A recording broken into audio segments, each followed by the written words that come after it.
Kisah perjumpaan malaikat maut dengan Rasulullah, dialog malaikat maut dengan para nabi yang bersandar pada hadits riwayat dari Aisyah. Ada yang menyebut, Rasulullah sedang bersama Aisyah, ada pula yang menyebut beliau bersama Ali bin Abi Thalib di ujung ajalnya. Malaikat maut meminta izin masuk di depan pintu. Lalu, malaikat Jibril berkata, "Wahai Muhammad, itu malaikat maut, ia meminta izin masuk menemuimu, ia tidak pernah meminta izin masuk kepada manusia sebelumnya. Dan, ia tidak akan meminta izin masuk kepada seorang manusia pun setelah ini." Maka, malaikat maut pun masuk dan duduk di hadapan Nabi Muhammad, lalu berkata, "Sesungguhnya, Allah mengutusku untuk menemuimu dan memerintahkanku untuk mematuhimu. Jika engkau memerintahkanku mencabut nyawamu maka akan kucabut. Jika engkau tidak suka maka akan kutinggalkan." Beliau bertanya, "Engkau akan melakukannya, wahai malaikat maut?" Malaikat maut menjawab, "Ya, itulah yang diperintahkan kepadaku." Jibril kemudian mengatakan kepada Nabi Muhammad, "Sesungguhnya, Allah telah rindu bertemu denganmu." Rasulullah pun bersabda, "Segera lakukanlah apa yang diperintahkan kepadamu." Fatimah, putri Nabi, tidak mengetahui siapa dia. "Aku mohon maaf, tapi aku tidak bisa membiarkanmu masuk karena ayahku sedang demam," kata Fatimah sambil menutup pintu. Fatimah segera mendekati ayahnya, dan Rasulullah bertanya, "Wahai anakku, siapa tamu itu?" Fatimah menjawab dengan lembut, "Aku tidak tahu, ayah. Tapi sepertinya ini pertama kalinya aku bertemu dengannya." Rasulullah menatap putri tercintanya, dengan tatapan yang menggetarkan. Beliau berkata, "Wahai anakku, ketahuilah bahwa orang yang kamu lihat adalah yang mengakhiri kenikmatan sesaat. Dia yang memisahkan pertemuan di dunia.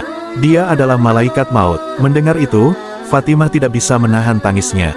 Kemudian, malaikat maut mendekati Rasulullah. Karena Rasulullah menanyakan keberadaan malaikat Jibril, malaikat maut memanggil malaikat Jibril untuk menemani Rasulullah. Rasulullah bertanya, "Wahai Jibril, katakan padaku apa hakku di hadapan Allah Subhanahu wa Ta'ala?"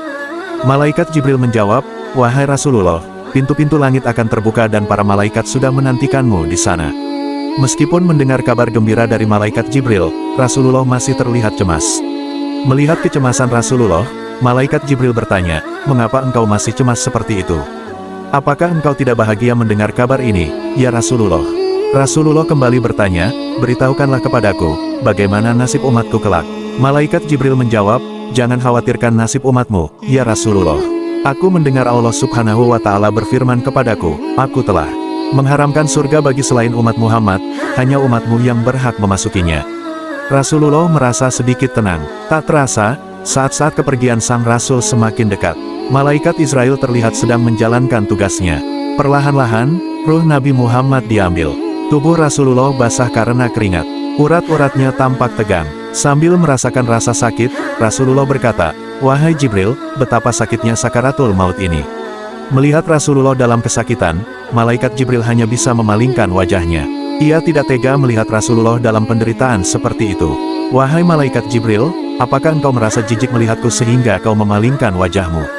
tanya Rasulullah. Malaikat Jibril menjawab, "Siapakah yang akan tega melihat kekasih Allah menghadapi ajalnya?" Dikutip dari kitab Maraki al-Ubudiyah karya Syekh Nawawi al-Bantani, hingga di saat menjelang akhir hayatnya, sang penghulu Rasul itu tetap memikirkan nasib umatnya. Bahkan ketika merasakan dahsyatnya rasa sakit sakaratul maut, Rasulullah masih sempat berdoa untuk keselamatan umatnya. "Ya Allah, dahsyat sekali maut ini.